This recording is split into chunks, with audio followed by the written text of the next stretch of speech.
नमस्कार, मैं हिमांशु त्रिपाठी आपका मेरे चैनल में हार्दिक स्वागत करता हूं। जय हिंद। और आज का वीडियो शुरू करते हैं। जी हाँ दोस्तों, यहाँ पे एक खबर निकल के आ रही है कि चाइनीज जो मिलिट्री है वो स्काई चीन के रीजन में इंडियन बॉर्डर के पास इकट्ठा हो रही है। वो अपनी आर्म फोर्सेस को चाइना वहाँ पे बढ़ा रहा है। ऐसा क्यों कर रहा है? ये इसलिए क्योंकि अभी कुछ दिनों पहले ही जो इंडियन ट्रूप्स थे और चाइनीज ट्रूप्स थे, दोनों आपस में भिड़े थे और उसके कारण क्या हुआ था कि 7 चाइनीज सोल्जर्स की डेथ हुई थी और 4 इंडियन सोल्जर्स की डेथ हुई थी। इंडियन आर्म फोर्सेस की भी वहाँ पे अच्छी खासी प्रेजेंस है, लगभग 40,000 ट्रूप्स वहाँ हैं। पर आगे की प्रिपरेशन चाइना के मुकाबले में उस सेक्टर में कितनी है देखना होगा, क्योंकि 1962 की जो वार भी हुई थी इस रीजन में हुई थी, तो जहाँ पे इंडिया पूरी तरीके से हारा था। पर अब वैसा सिनेरियो नहीं है, तो हमें इतने डरने की बात नहीं है। अब हम चलते हैं दूसरी न्यूज़ की तरफ। नई खबर यह है कि जो फिलीपींस है और इंडिया जो है, दोनों एक बहुत ही बड़ी डील साइन करने में है। क्या है डील? जी, डील जो निकल के आ रही है वो ब्रह्मोस को लेके है। अभी हम लोगों ने देखा था कि कुछ दिन पहले इंडिया ने जो फिलीपींस को $100 मिलियन की एक ग्रांट दी थी। वो ग्रांट किस लिए थी? वो ग्रांट इसलिए थी कि जैसे हम इंडियन जो इक्विपमेंट है उन्हें फिलीपींस खरीद सके बिना किसी ब्याज के दिए। हमें पैसा हम उन्हें खुद प्रोवाइड कराएंगे, जो हम बाद में लंबे समय बाद रिटर्न करेंगे। पर यहाँ खबर ये आ रही है कि फिलीपींस बहुत ही ईगर है, वो हमसे छोटे इक्विपमेंट्स और ब्रह्मोस तक के हाई लेवल के इक्विपमेंट भी हमसे चाहता है। तो ये विन विन सिचुएशन है दोनों कंट्रीज के लिए, और दोनों कंट्रीज के बीच में स्ट्रेटेजिक टाई बढ़ रही है। ये फिलीपींस की कैपिटल मैनीला है। अब यहाँ पे देखिए, ये एक इंफॉर्मेशन यहाँ पे आ रही है कि पेंटागन जो है वो बहुत ही ज़्यादा कंसर्न है चाइना की मिलिट्री एक्सपेंशन पॉलिसी के कारण। तो क्या कर रहा है?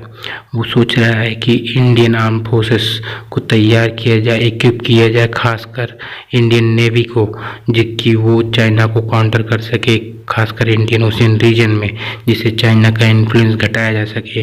तो इसके लिए जो अभी हमारी हेलीकॉप्टर्स की डील हुई थी अमेरिका के साथ, तो अमेरिका यहाँ तक कि अभी वो इतनी जल्दी प्रोवाइड नहीं कर सकता उन्हें हेलीकॉप्टर्स को अपनी इंडस्ट्री से, तो वो अपने आर्मी की में पड़े हुए हेलीकॉप्टर्स जो वो अपने लिए बनवा रहा था वो इंडिया को ट्रांसफ़र करना चाहता है, क्योंकि वो चाहता है कि इंडिया की जो सबमरीन हंटिंग पावर है बहुत तेज़ी से बढ़ा दी जाए।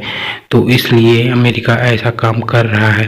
अब देखिए आने वाले समय में क्या इंडियन आर्म फोर्सेस की जो कैपेबिलिटी है वो बढ़ती है कि नहीं बढ़ती है।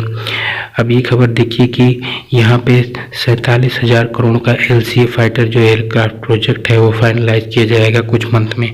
खबर ये है कि कुछ दिन पहले 8,000 करोड़ का एक प्रोजेक्ट और एक स्क्वाड्रन जो LCA का है वो हमारी आर्म फोर्सेस ने उसका ट्रायल शुरू कर दिया है और वो स्क्वाड्रन काम कर रहा है।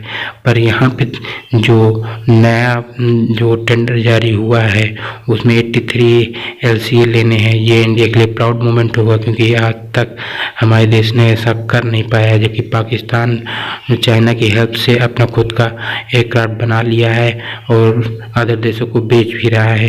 लेकिन इंडियन जो एयरफोर्स है वो अभी तक ऐसा नहीं कर पाई है। तो ये एक अच्छी खबर है कि इंडियन एयरफोर्स यहाँ पे अच्छे से इस प्रोजेक्ट पे अब काम कर रही है और इंडिजीनियस कंटेंट पे ध्यान दे रही है, जिससे लोकल मैन्युफैक्चरिंग होगी, जॉब प्रोवाइड होगी और हमारी दूसरे देशों पर निर्भरता भी कम होगी। अब यहाँ पे एक आर्टिकल निकल के आया है कि इंडिया की जो वन चाइना पॉलिसी है उसमें फ्लॉड है। क्यों? कि देखिए कि जो चाइना है वो क्या करता है, बहुत ही स्ट्रेटेजिकली जो इंडियन आर्म फोर्सेस है उनके उन पॉइंट पे अटैक करता है जहाँ पे इंडिया को काफ़ी दर्द होता है। जैसे कि जम्मू कश्मीर में जो POK एरिया है वहाँ पे वो जाके काम करता है, डैम बना रहा है, अपना BRI प्रोजेक्ट बना रहा है, वहाँ पे सड़कें के जाल बिछा रहा है। तो इंडिया कहता है कि इससे हमारी सोवरेनिटी को हार्ड होता है।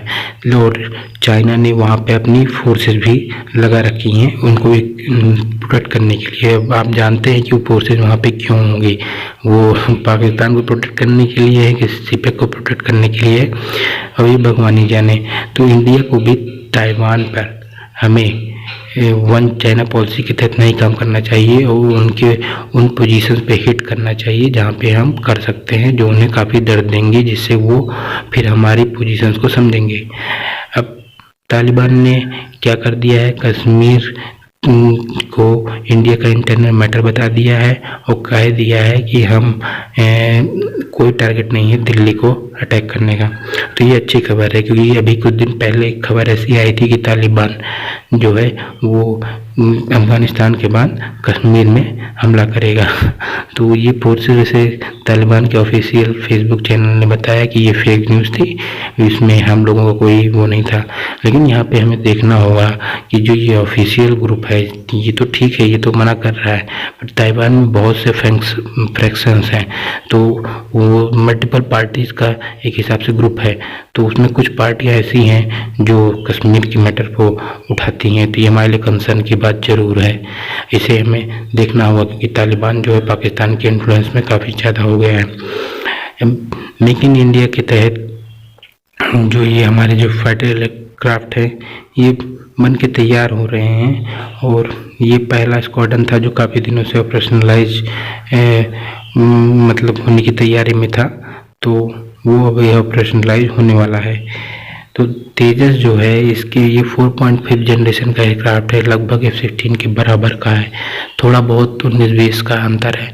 तो इस तरीके से हमें कम से कम इंडिजीनियस कंपोनेंट को बढ़ोतरी देनी चाहिए, क्योंकि मुसीबत के समय कोई भी कंट्री हमारी मदद नहीं करेगी, तो इसलिए हमें इस प्रोजेक्ट को आगे बढ़ाना चाहिए। इवन देखिए साउथ कोरिया जैसे देश भी अपना जो एयरक्राफ्ट है वो बना चुके हैं, वो दूसरे देशों को सप्लाई कर रहे हैं। तो हमें साउथ कोरिया से बहुत बड़े देश हैं, तो इस हिसाब से हमें इतना पीछे नहीं रहना चाहिए। टेक्नोलॉजी की काफ़ी आगे जाने की ज़रूरत है, हायर एजुकेशन में इसको शामिल किए जाने की ज़रूरत है।